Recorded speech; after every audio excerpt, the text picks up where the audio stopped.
बिस्मिल्लाहिर्रहमानिर्रहीम अस्सलामुअलैकुम या अली हक हैदर। उम्मीद करना तुसीं सारे भरा ठीक होवदे। अल्लाह ताला तुहानूं सारिआं नूं ठीक रखे जी। ते अज डेट हो गई है जी 3/7/2026। टाइम 6 बजे का। नोटिफिकेशन एक अद्धा विच ला दिंदा, एक अलर्ट आया वार्निंग आया वो विच ला दिंदा। बाकी जिन्हां इलाकिਆਂ ਦੇ ਵਿੱਚ ਝੰਗ ਦੇ ਇਲਾਕਿਆਂ 'ਚ तबाही होई है, अल्लाह ताला उन्हां ते अपना खास करम करे जी। ਤੇ ਪੂਰੇ ਪਾਕਿਸਤਾਨ ਦੇ ਦਰਿਆਵਾਂ ਦੀ ਜਿਹੜੀ ਉਹ ਅਪਡੇਟ ਦਿੱਤੀ ਜਾਏਗੀ ਜੀ ਇਹਦੇ ਵਿੱਚ ਜੀ। ਸਭ ਨਾਲੋਂ ਪਹਿਲਾਂ ਜੀ ਰਿਵਰ ਚਨਾਬ 79,051, 64,739 ਦਾ ਖਰਾਜ। ਐਡਹਾਨ ਕੀ 75,058, 69,698 ਦਾ ਖਰਾਜ। ਕਾਦਰਾਬਾਦ 91,617, 86,617 ਦਾ ਖਰਾਜ।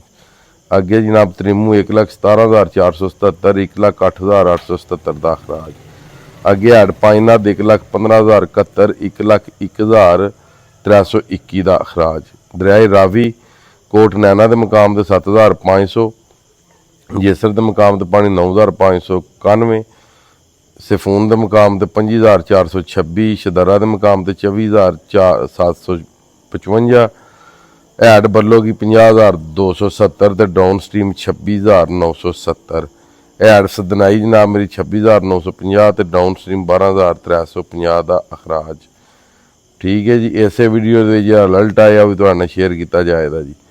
ਉਸ ਤੋਂ ਗੱਲ ਅੱਗੇ ਕਰ ਲੈਣੇ ਜੀ। ਦਰਿਆਏ ਜੇਹਲਮ ਮੰਗਲਾ ਦੇ ਮੁਕਾਮ ਤੇ ਪਾਣੀ 44,000 ਅਖਰਾਜ 8,000 ਤੇ ਹੈਡ ਰਸੂਲ ਦੇ ਪਾਣੀ 4,035 ਤੇ ਅਖਰਾਜ 0। ਦਰਿਆਏ ਸਤਲੁਜ ਦੇ ਮੁਕਾਮ ਤੇ ਗੰਡਾ ਸਿੰਘ ਦੇ ਮੁਕਾਮ ਤੇ ਪਾਣੀ 77 ਅਖਰਾਜ 77। हैड सुलेमान की 15,902, अखराज 3,075। हैड इस्लाम 4,088 ਤੇ ਅਖਰਾਜ 2,388।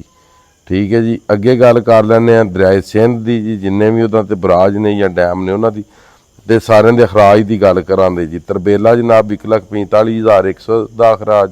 ਕਾਲਾਬਾਗ 3,30,964 ਦਾ ਅਖਰਾਜ। ਚਸ਼ਮਾ ਜਨਾਬ 2,67,110 ਦਾ ਅਖਰਾਜ। तौसा 2,11,948 ਦਾ ਖਰਾਜ। ਗੁੱਡੂ 3,86,860 ਦਾ ਖਰਾਜ। ਸੱਖਰ 2,74,593 ਦਾ ਖਰਾਜ ਤੇ ਕੋਟਰੀ ਜਨਾਬ ਮੇਰੀ 20,720 ਦਾ ਖਰਾਜ। ਇਹ ਜਨਾਬ ਪੂਰੇ ਪਾਕਿस्तान ਦੇ ਜਿਹੜੇ ਦਰਿਆ ਨੇ ਉਹਨਾਂ ਤੁਹਾਨੂੰ ਅਪਡੇਟ ਦੇ ਦਿੱਤੀ गई है। नोटिफिकेशन आया जनाब महकमे की तरफों 31 जुलाई से लेकर 4 अगस्त के दरमियान मशरकी दरियाओं में जनाब और दरियाई चनाब हैड मराला हैड खान की हैड कादराबाद सैलाब भी सत्ता निचले दर्जे का सैलाब। ठीक है जी। रहने का मकान बारिशें जनाब फिर शुरू हो रही ने। ठीक है। मराला भी जनाब ऊंचे तो नीचे दर्जे का सैलाबी सतह का ही मकान मौजूद है जनाब। अगे दरियाई जेहलम दरियाई रावी। ठीक है। नदी नाले जोड़े ने वह भी वो ने इमकान ने जनाब। खैबर पख्तूनखा शमाली बलोचिस्तान और डेरा गाजी खान कि अहम बरसाती नालों में भी पानी आज जाने का मकान है। रावलपिंडी जेहलम गुजरहां सरगोदा मंडी बहावलदीन सियालकोट गुजरात नारोवाल लाहौर उकाड़ा साहिवाल और फैसलाबाद में भी ये जड़ा वे बारिशी जड़ा माहौल है ये खराब होने का खतरा है।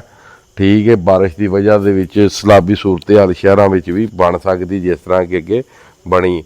इस गल करके शहरों वाले भी तो पिंडां वाले भी गैर जरूरी काम की वजह तो बाहर ना जनाब जाओ। कोई जरूरी काम है तो फिर तुसी बाहर जाओ। बाकी दरियावां की जिहड़ी सूरत हाल है नोटिफिकेशन में मैं ला दी ने, तुसीं वेख ले ने। बाकी कोई भी सिस्टम कोई भी मामलात अगर खराब होंदे ने तो इंशाअल्लाह ताला तुहाडे तक जिहड़ी वीडियो है सब नालों पहलां पहुँच जाएगी। ठीक है। तो अज की वीडियो अज का व्लॉग खत्म करने। मैनूं दिओ इजाजत। नैक्सट वीडियो आने तक ज़्यादा अपना ख्याल रखियो, अपनी खास दुआवां दे विच मैनूं याद रखियो। तो इंशाअल्लाह मिलने नैक्सट वीडियो दे नाल। अल्लाह हाफिज़ फी मान अल्लाह।